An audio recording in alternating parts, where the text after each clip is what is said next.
Hello and welcome back, this is ProTailDev. This time what we're going to be looking at is the day 9 of the Harvest Mouse Game Jam.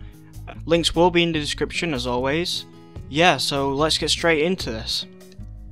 Okay, so the first thing I did was I wanted to work on main menu design. I wanted to have a unique UI for the buttons and for the menu.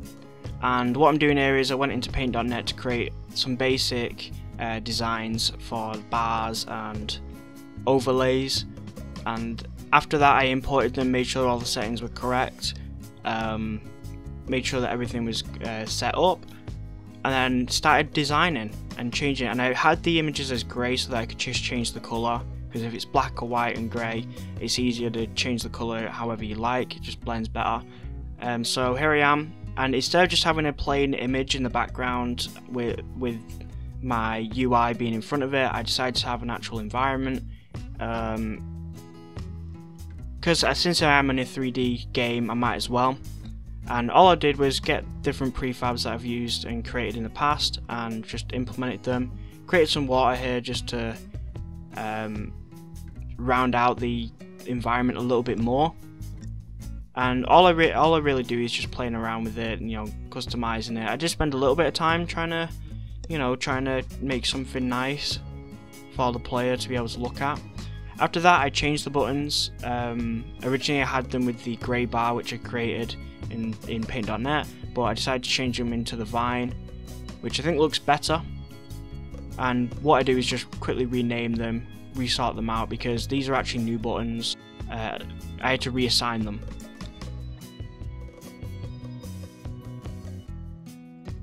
After that I implemented the fireflies prefabs and made sure they're scaled up a little bit. Added a couple just to see what it looks like.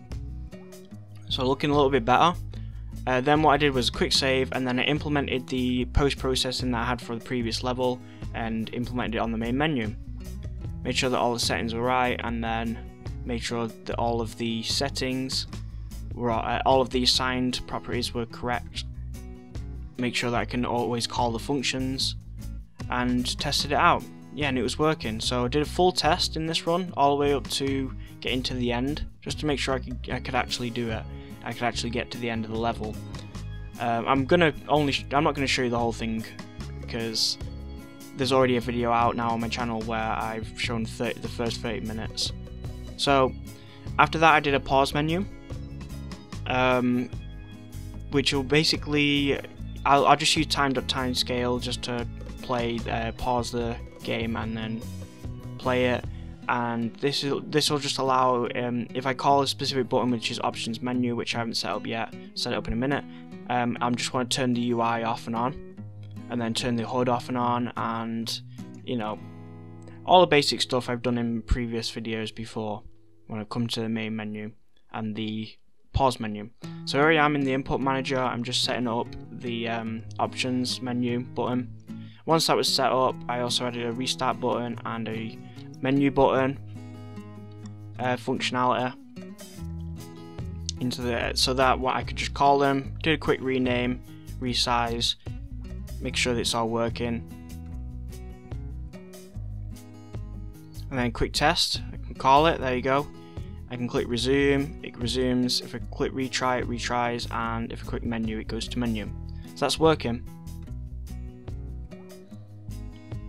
So next I want to do an end screen for the score, and if you remember, I've got all the score on the top left, that was just for testing. Now what I'm doing is having my own UI which will show all those scores, so that's what I've done. I've moved them all into their own end score UI, and then I'll be able to just open that up when we reach the end of the level. Player will be able to see all the different scores they got, and in the actual code I'm just turning it off and on when we hit a specific collision. Adding a couple more functionality, but instead of getting the activity, getting a specific name of the scene, what you saw there was actually getting the build index, so that I can control the next level. Setting it all up, make sure all the functionality is set up for those two buttons, which is quick to main menu and next level. Created a collision box with a cylinder, just that'll turn up when the player reaches the end. Once they've completed the final tree, it'll appear on the floor. And get a reference to the tree script, the tree health script, and the tree manager, and then make sure that the health is set up. Sorry, not the health. I'm not on that yet. I make sure that the end screen functions all get called correctly from the options menu, from the options script. I did a few moving around for the code to try and organize it a little bit better and make it seem more readable. After that, I wanted to work on the spirit tree. So now we're on the spirit tree health. And what I decided to do was change the UI a little bit to be more of a bar, be at the top in the very center. Makes it seem more important. And so that was really straightforward. Just all I'm seeing is me handling the UI. I decided to put the protect tree and claim at the bottom, and have a look at what it looks like. Looks good. And then in the code, what I decided was that there was no point in having multiple health bars for the same tree. So basically the health is just the spirit health is the overall health of all 5 trees essentially. But there's no point in having the spirit tree drop down with the health bar as well. So I decided to remove the health bar on the left, bottom left, for individual trees, and just have the spirit tree at the top. And so every time an enemy damages a tree, it'll just lower the spirit tree instead. Simpler and does the same thing essentially. It just means less code as well and less things for the player to keep an eye on. After that, I did a quick test and I skipped ahead all the way up to the end just to see what it looks like, just to see what the score looks like. And then after killing the enemies, I wanted to see what my score is, so I went to the collider. There we go, and then I can see the score. It needs to be changed a little bit to scale out a little bit more so that you can see it better. Maybe the text probably needs to be lowered, and I do that. I also wanted to have a total falls score, which will lower the score. Every time you get falls, it will lower the score ever so slightly, so I add that in as a little bit of a penalty, so you don't want to fall as much, and it happens every time you hit the border. After that, I moved the text up a little bit because I wanted to actually be able to see how much health the spirit tree has, rather than just relying on the bar. It's better to have the numbers as well. The player will be able to tell what they're doing, how much health they have left. And of course, with that, I needed a max spirit health integer and text to handle how much I have, because we already have current health, which is already being implemented into the score, but we needed a way to know how much max health I have. That was nice and easy to do. So just getting the integers and assigning them to 2 strings, and then did the fall text as well. Same thing. And then here I had to convert. So I made a mistake and had to convert the float to a integer for the score. But after that, I tried it out, and as you can see, it's working. The score does go down, the numbers go down on the spirit's health, and it works very, very well.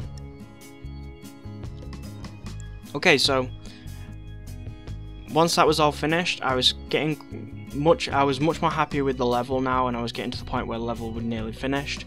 So last thing I wanted to do for the day was add in a way to get health back from killing enemies.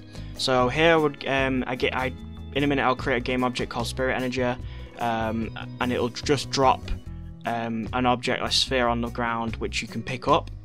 All I'm doing is it's just a collision box around the energy ball. I'll call it. I think I do call it that. And then every time you hit it, it'll just restore some health. So here I am, just getting the tag, making sure that when a player collides with it, this is just a destroy script, so it will get rid of it. And then I create the actual object to have this code in.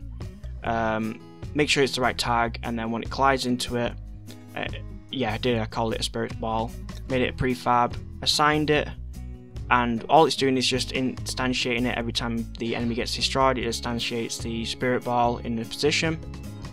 After that, I make sure that there's 2 colliders on there. The reason is because I want the first collider to be a trigger, and I want the other collider to be available so that the ball will always go and not go through objects. because I don't want it to sink through the ground when it's got a rigid body, because I did want gravity so that the player can get it. If they shoot it from a distance, they can jump for it and it'll float down. After that I try it out, and it's, as you can see, it was all working. So yeah, I've got a very basic first level more or less finished now. We're on day 9, so I had to be coming to the end of most of the coding side in terms of like features and adding new things in. I was pretty happy with level 1, and I think with the next 2 days I start focusing on more on finishing the level and adding in more levels into the game, because all I have to do now is just save the scene as a new scene and just keep doing that, and then moving things around and playing around with the scene. So I think I start doing that on the next day, on day 10, and day 11 I start trying to finish that, I think, but we'll see. Stick around for day 10. Remember, there's always a link in the description to the game and to the other games that were submitted during this game jam. See you next time.